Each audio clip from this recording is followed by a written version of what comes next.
El 28 de marzo de 1941, en las tranquilas aguas del río Ouse, una de las mentes más brillantes de la literatura caminó hacia la oscuridad, con los bolsillos llenos de piedras.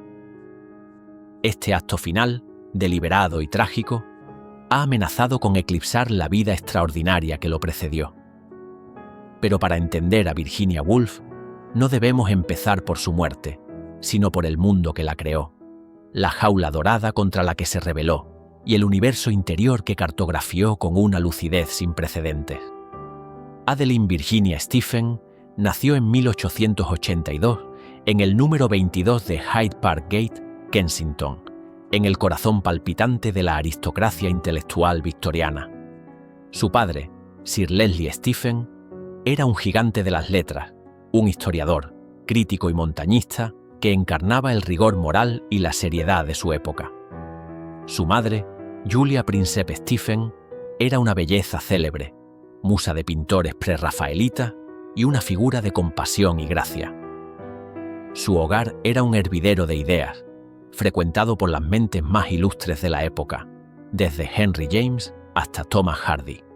Pero esa casa de 5 pisos, con sus muebles pesados y sus convenciones asfixiantes, era también un microcosmos de la sociedad patriarcal. Arriba, el estudio de su padre, un santuario masculino de conocimiento. Abajo, los sirvientes. Y en medio, los niños. Para la joven Virginia, la biblioteca de su padre se convirtió en su única universidad. Mientras sus hermanos, Zoe y Adrian, seguían el camino trazado hacia las escuelas preparatorias y Cambridge, a ella y a su hermana Vanessa se les negó la educación formal. En su lugar, Virginia se educó a sí misma, devorando libros de historia, filosofía y literatura. Forjó un intelecto voraz y autodidacta, pero también una conciencia aguda de la injusticia.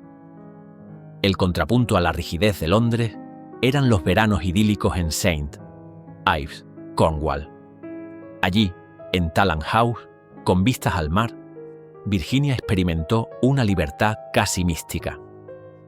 El sonido rítmico de las olas, la luz cambiante sobre el agua y el parpadeo distante del faro de Godrevy se grabaron en su psique. Estos veranos se convertirían en el Edén perdido de su memoria, el material en bruto para su obra más conmovedora, Alfaro. Pero este mundo de privilegio y belleza se asentaba sobre cimientos frágiles. La primera grieta apareció en 1895. Virginia tenía solo 13 años cuando su madre falleció repentinamente. Fue un cataclismo. La pérdida del centro emocional de su familia la precipitó a su primera gran crisis nerviosa, un descenso a una oscuridad que la acecharía por el resto de su vida. A esta pérdida le siguieron otras, la de su hermanastra Stella, quien había asumido el rol materno, y años más tarde, la de su amado hermano Zoe. Peor aún, en el silencio de ese hogar en duelo, se cernía una sombra más siniestra. Virginia y su hermana Vanessa sufrieron, por parte de sus hermanastros. Este trauma, ocurrido en el supuesto santuario del hogar, envenenó su relación con la intimidad y dejó cicatrices psicológicas profundas y duraderas. La muerte de su padre en 1904 fue el golpe final a su antiguo mundo. La sumió de nuevo en la locura, con alucinaciones y un intento de suicidio.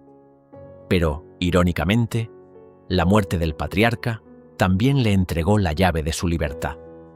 Tras la muerte de su padre, Virginia y sus hermanos hicieron lo impensable para jóvenes de su clase.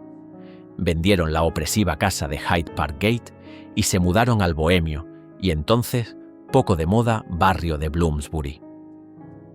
Este no fue solo un cambio de dirección, fue un acto de rebelión, una declaración de independencia. En su nuevo hogar en Gordon Square nació el Grupo de Bloomsbury, un círculo deslumbrante y heterogéneo de artistas, escritores y pensadores como el economista John Maynard Keynes, el biógrafo Lytton Strachey y el crítico de arte Clive Bell. Desafiaban con ingenio y audacia las anquilosadas normas victorianas sobre el arte, la política, el sexo y la vida. Las conversaciones eran francas, irreverentes y radicalmente igualitarias. Por primera vez, Virginia estaba entre iguales, en un espacio donde su inteligencia no era una anomalía, sino su pasaporte. Fue en este círculo donde se reencontró con Leonard Woolf, un intelectual brillante, escritor y exfuncionario colonial con una aguda conciencia política. Su cortejo fue más intelectual que pasional, una unión de mentes.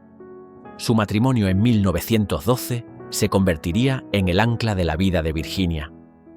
Leonard no fue solo un esposo, fue su cuidador, su socio y el guardián que luchó incansablemente contra sus demonios. Comprendió la fragilidad de su mente y construyó a su alrededor una estructura de rutina y protección que le permitió crear. Juntos, en 1917, fundaron la Hogarth Press. Empezó como un pasatiempo terapéutico, una imprenta manual en su comedor para distraer a Virginia de la ansiedad. Pero pronto se convirtió en una de las editoriales más influyentes de la vanguardia, publicando a T.S. Eliot, a Catherine Mansfield y las primeras traducciones de Sigmund Freud al inglés. Más importante aún, la Hogarth Press le dio a Virginia una libertad creativa absoluta. No tendría que doblegarse ante los gustos de editores comerciales. Podía experimentar, fracasar y, finalmente, revolucionar la novela en sus propios términos. Es en la década de 1920 cuando Virginia Woolf enciende la mecha de su revolución literaria. Frustrada con los novelistas eduardianos que, según ella, se centraban en lo material y externo, se propuso una tarea más radical y escurridiza: cartografiar el paisaje interior de la mente humana, capturar la conciencia en su fluir. Con El cuarto de Jacob en 1922, empieza a romper el molde, construyendo el retrato de un hombre a través de las impresiones fragmentarias que deja en los demás. Un personaje definido por su ausencia, un eco de la generación perdida en la Primera Guerra Mundial. Pero es con la señora Dalloway, en 1925, donde su genio alcanza la plena madurez. Nos sumerge en un solo día en la vida de Clarissa Dalloway mientras prepara una fiesta. Pero a través de su conciencia viajamos por décadas de recuerdos, anhelos y arrepentimientos. Woolf teje magistralmente la vida de Clarissa con la de Septimus Smith, un veterano de guerra traumatizado, creando un poderoso contrapunto entre la superficialidad de la alta sociedad y el sufrimiento silencioso de quienes la guerra había destrozado. La novela rompe el tiempo lineal y nos muestra cómo el pasado nunca muere, sino que vive y respira en cada instante del presente. 2 años más tarde, en 1927, publica la que muchos consideran su obra maestra, Alfaro. Aquí, Virginia regresa a los fantasmas de su infancia, transformando a sus padres en los inolvidables señor y señora Ramsay. Es una meditación elegíaca sobre la familia, la pérdida y la naturaleza efímera de la vida.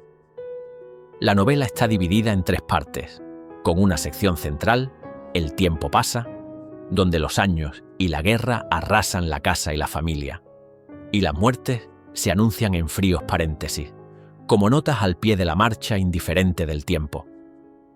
Es una obra de una belleza y una tristeza sobrecogedora, que se pregunta si el arte puede crear un momento de permanencia en el flujo incesante del caos. Luego, con Orlando en 1928, nos regala una biografía fantástica y juguetona, un viaje a través de 4 siglos de historia inglesa en el que su protagonista cambia de hombre a mujer. Inspirada en su apasionada relación con la aristócrata Vita Sackville West, la novela es una celebración de la androginia, un himno a la fluidez de la identidad y el género, y su obra más exuberante y accesible. La década culmina en 1929 con el ensayo que cambiaría la historia del feminismo, Una habitación propia. A partir de la simple pregunta de por qué no ha habido grandes escritoras a lo largo de la historia, Woolf teje un argumento brillante. No es por falta de talento, argumenta, sino por falta de oportunidades. Imagina a Judith Shakespeare, una hermana ficticia de William, con todo su genio, pero sin ninguna de sus posibilidades, destinada a la frustración y el suicidio. Su conclusión es a la vez simple y revolucionaria. Para que una mujer pueda crear, necesita dos cosas: independencia económica y libertad personal. 500 libras al año y una habitación propia. La década de 1930 trajo consigo la Gran Depresión, el ascenso del fascismo y la ominosa sombra de una nueva guerra. La escritura de Virginia se volvió más sombría, más experimental y más políticamente urgente.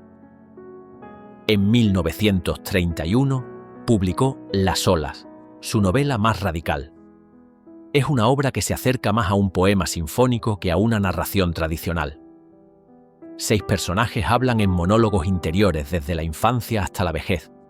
Sus voces se entrelazan como olas en el mar, explorando la identidad, la soledad y la conexión humana en su forma más pura y abstracta. Es una obra difícil pero hipnótica, la culminación de su búsqueda por expresar la vida interior. Su creciente conciencia política se manifestó de forma más explícita en sus siguientes obras. Los años, de 1937, es su novela más social, trazando la historia de una familia a lo largo de medio siglo, para mostrar los lentos y dolorosos cambios en la vida de las mujeres. Pero fue en Tres Guineas, un ensayo publicado en 1938, donde lanzó su grito más feroz y controvertido. En él, conecta directamente la tiranía del patriarca en el hogar, el padre que exige obediencia, con la tiranía del dictador fascista en la nación. Argumentó que la lucha por la igualdad de las mujeres no era una causa separada, sino una parte fundamental de la lucha por la paz y contra la guerra. Fue una declaración tan radical que incluso algunos de sus amigos de Bloomsbury la encontraron estridente. El estallido de la Segunda Guerra Mundial en 1939 fue la confirmación de sus peores temores. Para Virginia, la guerra no era una abstracción. El sonido de los aviones alemanes sobre su casa rural en Sussex, el bombardeo que destruyó su hogar en Londres y la constante amenaza de una invasión nazi, una perspectiva aterradora, ya que Leonard era judío, la empujaron hacia un estado de ansiedad y desesperación insoportables. En medio de este caos mundial, se refugió en la escritura de su última novela, Entre actos. Pero sentía que la vieja oscuridad, la enfermedad que la había acechado toda su vida, regresaba con una fuerza inusitada. Las voces en su cabeza, la profunda depresión, el miedo paralizante a ser una carga para Leonard. Esta vez, estaba convencida de que no podría sobrevivir a otra crisis. A finales de marzo de 1941, con la claridad que a menudo acompaña a la más profunda desesperación, tomó su decisión. Dejó 2 cartas, una para su hermana Vanessa y otra para Leonard. A su marido le escribió: «Siento con certeza que me estoy volviendo loca de nuevo. Siento que no podemos pasar por otra de esas épocas terribles. Y no me recuperaré esta vez. No puedo seguir luchando. Sé que estoy estropeando tu vida, que sin mí podrías trabajar. Le debo toda la felicidad de mi vida a usted. Ha sido totalmente paciente conmigo e increíblemente bueno. Si alguien hubiera podido salvarme, habrías sido tú». Virginia Woolf eligió su final, pero su voz nunca se silenció.